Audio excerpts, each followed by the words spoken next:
আমাদের young generation, even আমরা নিজেরাও অনেকেই আছেন দাম্পত্য সম্পর্কটার ভ্যালু এবং মূল্য তারা বুঝেন না, কারণ তাদের এখন খুব ভালো সময় যাচ্ছে।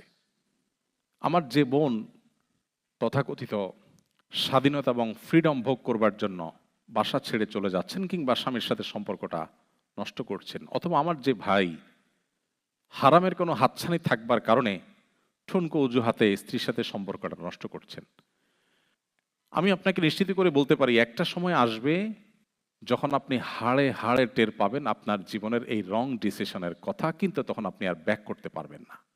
দেখুন, আমাদের কাছে শত সহস্র মানুষ দুঃখ গাথা নিয়ে আসে। বহু বোনের, বহু ভাইয়ের চোখের পানি আমি দেখেছি, যখন দেখেছি একটা বয়সে এসে তারা বুঝতে পারছেন যে তারা ভুল করে ফেলেছেন। কেন ইসলাম আমাদেরকে বলেছে স্যাক্রিফাইস, স্যাক্রিফাইস এবং স্যাক্রিফাইস করতে? দাম্পত্য জীবনের শুরুতে মাঝে অনেক জোয়ার থাকে, কিন্তু যদি কেউ এটাকে ওভারকাম করে চলে যায় তখন তার জীবনে শান্তি আর শান্তি। আমি আমার বোনদেরকে বলতে চাই, এবং সব সময় আমি বলি, সব জায়গায় বলার চেষ্টা করি, দেখুন, আমাদের দেশের প্রেক্ষাপটে নারীরা নানা কারণে নিগৃহীত। শাশুড়ি অত্যাচার করে, ননদ অত্যাচার করে, স্বামী বুঝতে চায় না, অনেক বোনরা এটা নিতে পারেন না, তারা সেপারেশনে চলে যান। যারা বুদ্ধিমান, যারা কোরআন এবং হাদিসের কাছে নিজেকে সারেন্ডার করেছে যে আমার আল্লাহ সৃষ্টিকর্তা আমাকে যেটা গাইড করছেন এর বাইরে কোনো কল্যাণ থাকতে পারে না, সো আমি সেটাকে ফলো করব, আমার যত কষ্ট হোক, এই ডিসিশন যারা নিতে পারেন তারা সবর করেন। সবর করলে কি হয়, আমি সবসময় বলি, মুসলিম ফ্যামিলিতে কোনো মেয়ে যদি কষ্টে থাকেও সেটা খুব লিমিটেড টাইমের জন্য, খুবই সীমিত সময়ের জন্য। আপনার স্বামী জুলুম করছে, শাশুড়ি জুলুম করছে, শ্বশুর জুলুম করছে, ননদ জুলুম করছে, দেবর জুলুম করছে, ওকে, আপনি নিশ্চিত থাকেন, আমি আপনাকে লিখিত দিতে পারি, আপনার এই সময়ের অবসান হবে, আপনি সুন্দর সুদিন পাবেন যদি আপনি ধৈর্য ধারণ করতে পারেন। কিভাবে সেটা? যখন এক দুটা বাচ্চা হবে, সাধারণত বাচ্চারা বাপের পক্ষে থাকে না মায়ের পক্ষে থাকে? বেশিরভাগ মায়ের পক্ষে থাকে। বাপের পক্ষে কয়টা থাকে? আমার বাচ্চারা তো আমার মনে হয় না যে আমার ওয়াইফ আমি দুজনের মধ্যে আমার পক্ষে দাঁড়াবে। ভোটে যদি দাঁড়াই দুইজন, নির্ঘাত আমি হারবো এবং ওয়াইফ জিতবে। এরপর বাচ্চারা যখন বড় হয়, এরা বড় হওয়া মানে হলো আপনি স্ত্রী হিসাবে আপনার সৈনিক গড়ে ওঠা, ডানে সৈনিক, বামে সৈনিক। এখন তো আবার ফ্যামিলি প্ল্যানিংয়ের নাম দিয়ে মানুষ বাচ্চা নিতে চায় না। আহ, দুর্ভাগ্য। আমরা যারা 7-8 ভাই আছেন, তারা ফ্যামিলিগতভাবে যতটা সুখে, 1-2 ভাই যে সমস্ত সংসারে, তারা ফ্যামিলিগতভাবে ততটা সুখে না। এটা আরেক আলোচনার টপিক, আমি সেদিকে না যাই। আমি যেটি বলছিলাম যে একটা সময় ছেলে মেয়ে বড় হয়, তাদের ঘরে নাতিপুতি হয়, তখন কিন্তু ওই যে যে বুড়া সারা জীবন খ্যাস খ্যাস করছিল মহিলার সাথে, ওই বুড়ার কিন্তু কোনো বেল থাকে না। খেয়াল করছেন আপনারা কখনো? সারা জীবন যে বুড়াটা জ্বালাতন করছে, মানে ইয়াং বয়সে যখন বউরে জ্বালাতন করছে, এখন পাইক পেয়াদা, সৈনিক সামন্তর সব কার? মহিলার। পোলাপান যখন একটু বড় হতে থাকে তখন কিন্তু একদম বেয়াদব পুরুষ, যেটা স্ত্রীকে টর্চার করে যে পুরুষ, সেও কিন্তু সোজা হয়ে যায়, কারণ বইয়ের দিকে চোখ বড় করতে দেখে যে ছেলে মেয়ের সামনে এসে দাঁড়াচ্ছে, শুধু চোখে চোখে তাকাইলেই আর কিছু লাগে না, হজম হয়ে যায়, সুইচের মতো সোজা হয়ে যায়।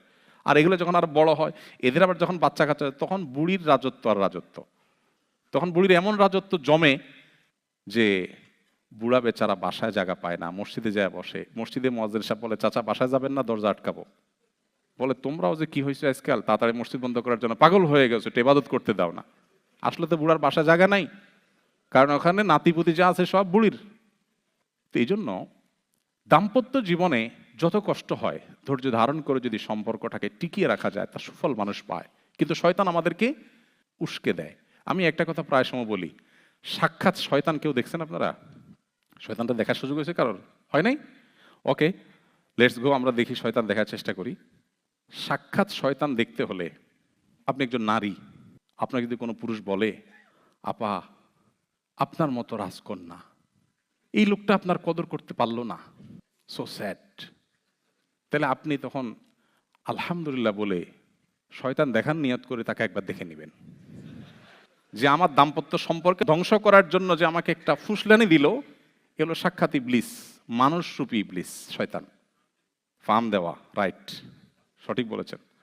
একইভাবে কোনো পুরুষকে যদি অন্য কোনো মহিলা বা অন্য কেউ এসে বলে, ভাই আপনার মতো রাজপুত্র কি না মেয়ে পাইতেন আপনার জীবনে, ইস কেমনে কাটাই দিলেন আপনি জীবনটা, তাইলে আপনিও শয়তান দেখার নিয়ত করে বিসমিল্লাহ বলে একবার দেখে নেবেন। কারণ হলে হাদিসে আসছে নবী সাল্লাল্লাহু আলাইহি সাল্লাম বলেছেন, কোনো অপরাধ, দেখেন নবী সাল্লাল্লাহু আলাইহি সাল্লামের কথাগুলো খুব সাধারণ কোনো কথা না, সিগনিফিক্যান্ট ইন্ডিকেট আমাদেরকে করে। নবী সাল্লাল্লাহু আলাইহি সাল্লাম বলেছেন, কোনো অপরাধে ইবলিস এত খুশি হয় না যত খুশি হয় কোনো স্বামীর সাথে তার স্ত্রীর যখন বিচ্ছেদ হয়ে যায় এতে। সহিহ মুসলিমের হাদিস আপনারা শুনেছেন নিশ্চয়ই, ইবলিস তার সিংহাসন পানির উপরে স্থাপন করে এবং একজন শয়তান অপরাধ করে এসে বলে, আমি আজকে অমুকরে দিয়ে খুন করাইছি। শয়তান বলে ওয়েল, তবে খুব বেশি অ্যাপ্রিসিয়েট করে না। আরেকজন এসে বলে, আমি একজনকে জীবনে মদ খাই না, আজকে তারে আমি মদ খাওয়াইছি। আরেকজন এসে বলে, আমি আরেকটাতে আরেকটা কাজ করাইছি, গীবত করাইছি, কারো হক মেরে খাওয়াইছি, ইত্যাদি ইত্যাদি।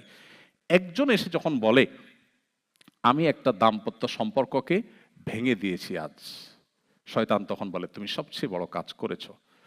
আজকের পৃথিবীতে যদি আপনি একটু চোখটা মেলে তাকান, একটু যদি আপনি নড়ে চড়ে বসেন, একটু ডিপে গভীরে যদি তাকান, আপনি দেখবেন ফ্যামিলি ব্যবস্থাপনাকে ভেঙে ফেলার জন্য হাজারটা উদ্যোগ আজকের পৃথিবীতে নেওয়া হচ্ছে নানা নামে, যেটা আমরা টেরও পাচ্ছি না। জাস্ট পরিবার ব্যবস্থাপনাকে ভেঙে ফেলার জন্য। ওয়াই? শয়তান সবচেয়ে বেশি খুশি হয় এবং শয়তানের এই চক্রান্ত সবচেয়ে বেশি প্রতিষ্ঠিত হবে পৃথিবীতে যদি পরিবার ব্যবস্থাপনা ভেঙে পড়ে। সো পরিবারকে টিকিয়ে রাখার মতো গুরুত্বপূর্ণ আরেকটা কাজ ইমানদারের কাছে খুব বেশি নাই। এজন্য আমি বিনয়ের সাথে বলতে চাই যে এই সমস্ত পরিস্থিতিতে আমাদেরকে ধৈর্য ধারণ করতে হবে এবং পরিবারকে টিকিয়ে রাখতে হবে যে কোনো মূল্যে। আমরা আজকাল সবাই খুব বেশি অতিরিক্ত স্বাধীনতা ভোগ করতে পছন্দ করি। স্বাধীনতা ভালো, কিন্তু ইসলাম বলে অতি স্বাধীনতা নয়। অতি স্বাধীনতা মানুষকে ধ্বংসের দিকে নিয়ে যায়। তো এখানে আমরা যখন অতি স্বাধীন হতে চাই, তখন মুরব্বীদের তত্ত্বাবধানের থেকে আমরা দূরে সরে যাই। ডেফিনেটলি এটা আমাদের জন্য ক্ষতি বয়ে আনে। কি করবেন? আমি খুব মৌলিকভাবে কয়েকটা কথা বলি। নাম্বার 1, স্বামী স্ত্রী উভয়ে, পরিবারের সবাই আল্লাহর কাছে নিজেকে পরিপূর্ণভাবে সারেন্ডার করতে হবে যে আমরা আল্লাহর গোলাম, আল্লাহ আমাদের সৃষ্টি করেছেন, তার কাছে আমাদের ফিরে যেতে হবে। সো তার আদেশ নিষেধের সামনে আমাদের কোনো সে নাই, এবারে সবাই উভয় সম্মত হতে হবে। 2 নম্বর হলো, আপনার পরিবারকে ধ্বংস করার জন্য, ভাঙার জন্য আজকের পৃথিবীতে যত আয়োজন আছে সেগুলো আপনাকে ডিপলি স্টাডি করতে হবে এবং যে কোনো মূল্যে সেগুলো থেকে নিজেকে সেভ করার জন্য উদ্যোগী হতে হবে। নাম্বার 3, আপনার ফ্যামিলিতে যে মানুষটা তুলনামূলক একটু বিচক্ষণ, যিনি উভয় পক্ষের কথা শুনে আপনাদের মধ্যে মনোমালিন্য দূর করার জন্য সবচেয়ে কার্যকরী উদ্যোগ নিতে পারবে, এরকম কাউকে আপনি আপনার অ্যাজ এ উপদেষ্টা আপনারা রাখেন উভয় মিলে, এবং কিছু হলে তার শরণাপন্ন হবেন এবং তার সাথে পরামর্শ করে আগাবেন। আমাদের সংসারগুলো আমাদের জীবনের সবচেয়ে বড় সুখের জায়গাটাকে খান খান করে দিচ্ছে। আমরা মানুষের কাছে হাসির অভিনয় করছি, ভেতরে আমাদের ত্রাস, দুঃখ এবং বেদনার তরঙ্গ এবং জোয়ার বইছে। আমি খুব ভালো করে জানি।